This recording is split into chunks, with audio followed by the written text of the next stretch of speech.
So glad to have you all here. This is Kingdom Legacy Blueprint. My name is Jeanette Jain. For those who, all of you guys know me, but for those on YouTube who are watching this, my name is Jeanette Jain, and you are sitting in on one of our quarterly sessions where we meet in person. All of us who are in the coaching program with Kingdom Legacy Blueprint, we meet quarterly and connect with an individual who is in their industry, their business, to support you and yours. So this is an exciting time. Today I have a great friend, and what the funny part is, we literally just met today. It's our first time meeting in person. Yes, in person. It's crazy. So this is how we connected. So one of my other coaching clients, Liv, is here at the moment, and she had her final presentation, and she invited people to sit in, and she was like, yo, you need to connect with Jeanette. It would be absolutely awesome. It was fantastic.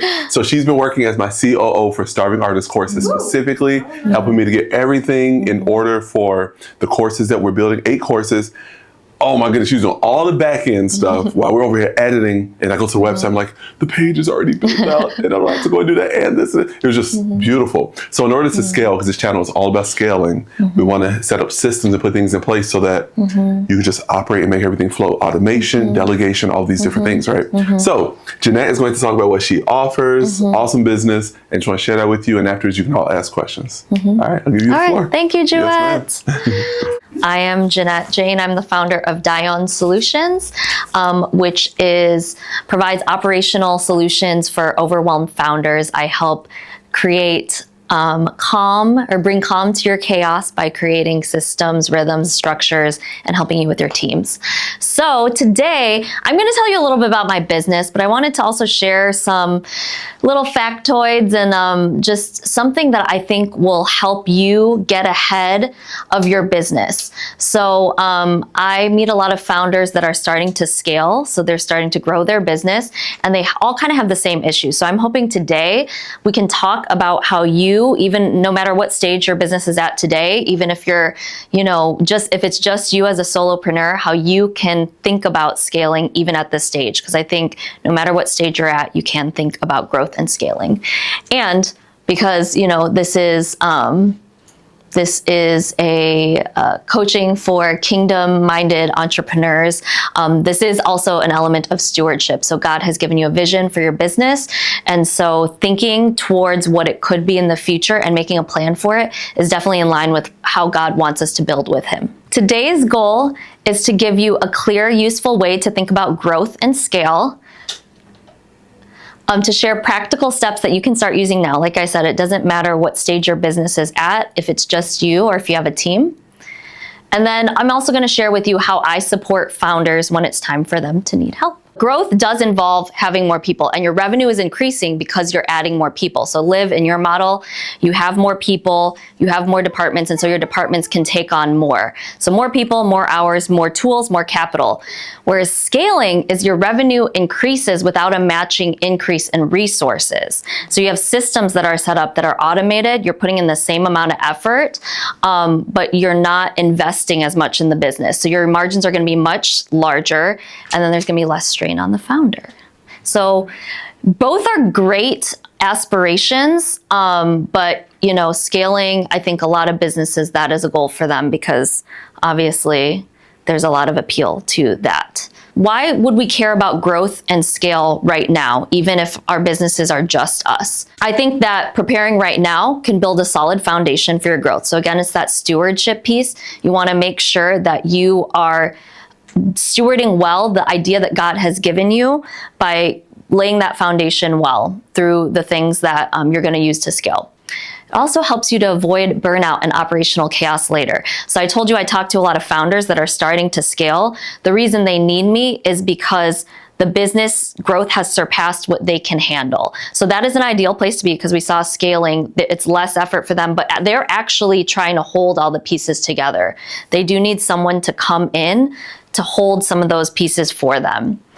So that's why today we're talking about what can you do right now so that you don't find yourself in that place. So that when you are in that place, when you're starting to grow, when you're starting to scale, you can come to me and say, Jeanette, these are the SOPs, these are the processes. Now help me grow. And then also it's nice to think about growth and scale right now because then you can really define your company structure, culture, and rhythms. So when your company starts to grow, when it starts to scale, you want these things really well defined. Otherwise, your company is just going to be kind of taking on a life of its own. If you don't define this well, and if you think about how these things affect who you're going to hire, you want to have a really well-defined culture so you can hire people that are going to carry your culture as well. That is also going to sustain the growth of your business to grow in the direction you want it to grow. And then it is just good stewardship. You're stewarding your time, your energy, and your money well. So I have a verse here. Whoever is faithful with very little is also faithful with much.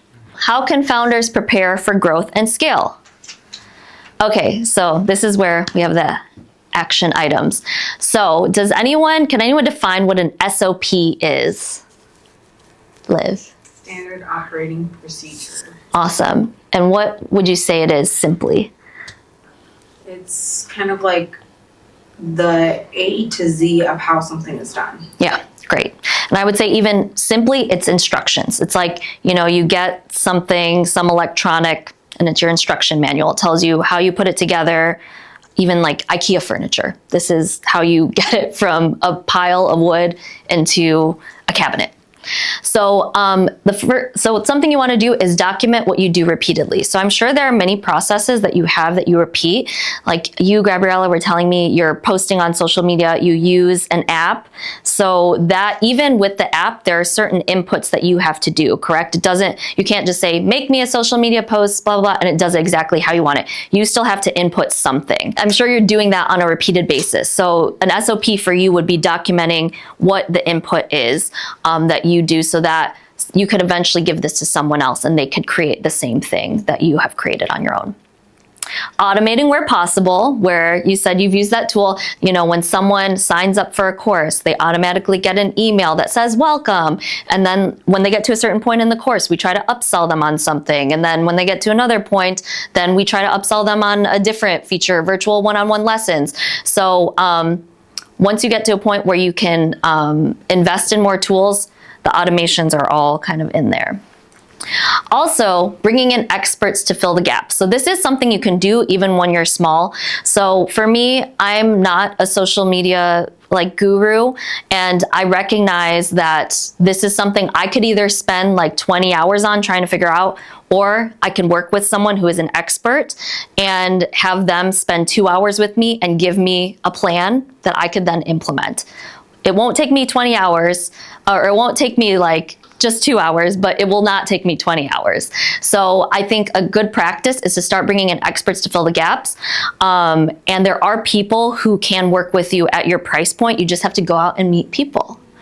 And I can give you my social media gal. I think we did a session for $150, and she gave me a 30-day content plan that was made with the intention for my content to convert. She reviewed my existing content and then created all these different she created a signature series for me. So there are people out there who are within your price point. And then also related to bringing in experts, setting aside money to reinvest into the business. So this is just a standard practice if you're thinking about growth, is once you've paid all of your expenses, you've paid yourself, making sure there's money set aside so that you can do these things like bringing in the experts to help you grow.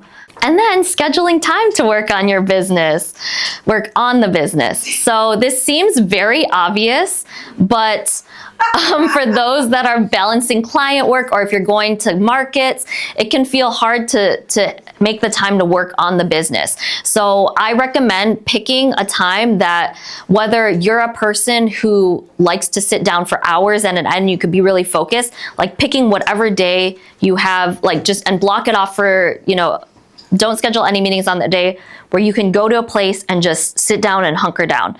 Other folks like me, I like to have little pockets throughout the week so that I could keep up on things, and I'm most productive in the morning. So I like to have pockets in my morning and I put them on my calendar. I block them off so that I don't have any meetings during that time, and I like to work on the business throughout the week. So think about what's best for you and what fits when you are most productive. If you're most productive at midnight, that's fine. Some people have kids and it's better for them to work late.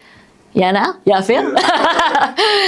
So plans succeed with good counsel, from Proverbs.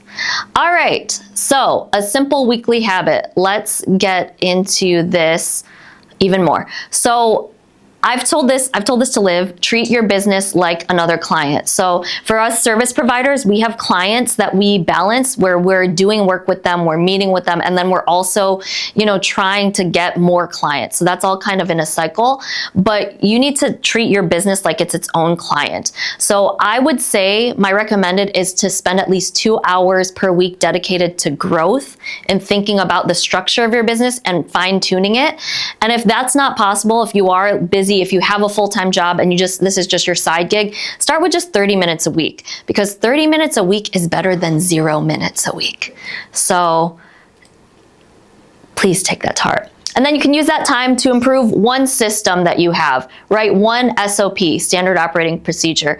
Review where things feel heavy or unclear, and use that time that's carved out for your brain to just think about your business. And again, you might have to find the place, I recently found out a library that is not my local library, but one that's 15 minutes away is beautiful and so quiet and lots of natural light. So now that's my new spot. I like going to coffee shops, but sometimes it's too distracting. I can do client work there, but if I'm working on my own business, I just need to feel like I'm in an isolation room or something. So look for places. I do recommend libraries. They're free. Obviously coffee shops. Some people like to work with noise around them. So this time could also be used to think through what do I need as a business owner to succeed? Think about who you are, because that's going to define how you create systems for yourself. Do I work well with people? If so, make friends with other entrepreneurs and ask to meet up, because we all need each other. It's very lonely, it's very difficult. So definitely make friends with other entrepreneurs and support one another. The plans of the diligent lead surely to abundance, from Proverbs. Incorporate automation. So think about the technology you already have, the features that it has, and then just use them and do things ahead of time. And then the other thing is getting started with SOPs. So if you've ever worked for someone else, which I think most of us have, you usually have an employee handbook, right? And so think about how those are formatted. And I could even, just think about how they're formatted, and then just you could even look up on the internet, what is the format of a guidebook? Just create a simple title page, and then the next page is a table of contents, and then start collecting in that single document all of your repeatable processes, and keep filling them into the table of contents. It's okay for this to be messy. It's okay for this to be unorganized, because you're gonna have your set aside admin time that you're working on your business where you can revisit and refine it. And really, the amazing thing about this is once you get to a place where you want to bring someone on your team, even if it's a virtual assistant, having something like this that also has your brand guidelines, your mission, your vision, that is huge for someone that's coming in to help you with your business to understand what you've already established, and they could build upon there. Okay, so now, who am I? How can I help? Like I said, my name is Jeanette. My business is called Dayon Solutions. I am Filipino American. Dayon is a word from the Ilonggo dialect, which is what my family speaks, and it means to accomplish, to set forth, to realize. So I really help founders realize their goals and provide solutions. I had a friend tell me oh my gosh, it's all in your name. You actually help founders with solutions. And I was like, it was intentional because, when you're thinking of a name, there's so many different things you can do. And I just wanted it to be clear that I'm here to help, and I create solutions, and I refine what you already have, and I streamline your operations. So I do work with founders who are overwhelmed, turn their chaos into calm by building systems, teams, and rhythms so that you can get your time back and stay in the visionary seat. And shout out to Jeanette for helping me craft that. Yeah. How do you explain it to a second grader, right? There we go. Okay, so what does working with me look like? So there are a couple different things I'm offering, and I started my business in April of 2024. So even though I'm coming up on my 2-year, I still consider myself in the iteration phase. I'm still trying out a bunch of things. I'm being asked to do things that are different than what I set out to do. And I'm not going to turn down a paid gig. And so still kind of figuring out what my niche is. Eventually I want to niche down, right? But right now I offer operations coaching for solopreneurs and early stage founders, system setup and process documentation. So if when I talked about creating a guidebook and SOPs, if your brain was like, no, I can be that person to do that for you. I'm a very detail-oriented person, and I enjoy doing it. I can help you with strategy, planning, and automation. Also product or service rollout support. So I have a client that I'm working with right now who, very fun. We just last night she's a registered dietitian, and she meets with a bunch of clients, but she's wanting to expand her offerings. And one of the offerings she was interested in creating were virtual cooking classes. She's like, I don't know where to start at all. So over the past couple of months, because we just meet, I do like a really kind of like light project management engagement with her. So it's like a little, it's not as, it's more affordable. So we just meet twice a month, and we've been working on this. And we had her first virtual cooking class last night with her cheerleaders, because something we found out in the process was, whoa, this is going to be a big undertaking. So we decided for Q1, we would just bring on her cheerleaders, who are people that are really invested in her, who will give her feedback so that she can work out all the kinks, so that by Q2, she can offer it as a paid offering. And and I will tell you, like leading up to that, she had a moment where she was like, we've been working on this for so long, and I don't even know if I want to offer this. And she was like thinking, was this a waste? And so of course I had to be like, no, don't think our time was a waste, because you've put in the effort to explore. This is something you're really interested in. Now you have data to know what it takes. You've also learned how to work with Calendly. You've also learned, I don't know, there were a couple different systems we learned. You've learned a lot, even how to position her camera in her kitchen. My operating DNA. So I just want you to know, I'm all about systems and structure, but a big part of my business is my heart for entrepreneurs. So I really try to champion what you're doing. I really care that you took the step to do something courageous, to build something out of nothing. And I admire that a lot. For a long time, I never saw myself being an entrepreneur. People would be like, because I have a lot of friends that are entrepreneurs, people would be like, are you going to start your own business someday? And I was like, no, I'm too risk averse for that. And someone told me once that because you are risk averse, that's actually a good thing for entrepreneurs, because you're going to think through all the options before you make a decision. So for a long time, I admired entrepreneurs, and now I am one. So it's interesting. I become an extension of your team, whether the team is just you and God. I become an extension of your team. I want to learn what your business is like. I want to learn the culture, and I want to respect that and integrate, seamlessly. I care for your company and its people. This over here is a team that I got to lead for 11 months. And I just care about people. It's part of my DNA. So I like to say I'm a thought partner, an implementer, and a founder's strategic second brain. As Jeanette knows, I will hold things in my brain that your brain cannot and remind you of them later. From 1 Thessalonians, encourage one another and build each other up. That is part of my core. So like I told you, I have a lot of friends that are entrepreneurs, and over the years before I became an entrepreneur myself, I always found myself being drawn to the visionary and being like, oh, I can help you build that.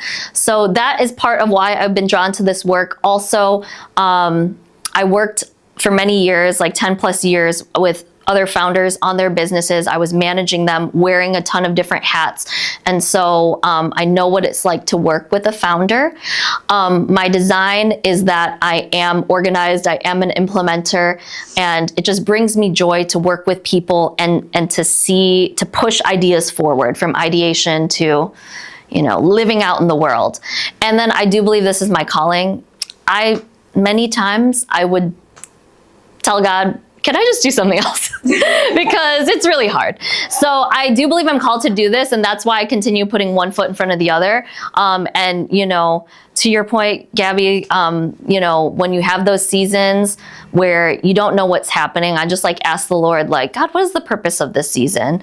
And even if it's like a slow season, if you're waiting on something, there's always a purpose. So definitely ask him, because he revealed something to me recently, why I'm in a certain season that I'm in. And hearing that from him gives you so much comfort, even if you might not have the answer or the thing that you're praying for at that moment.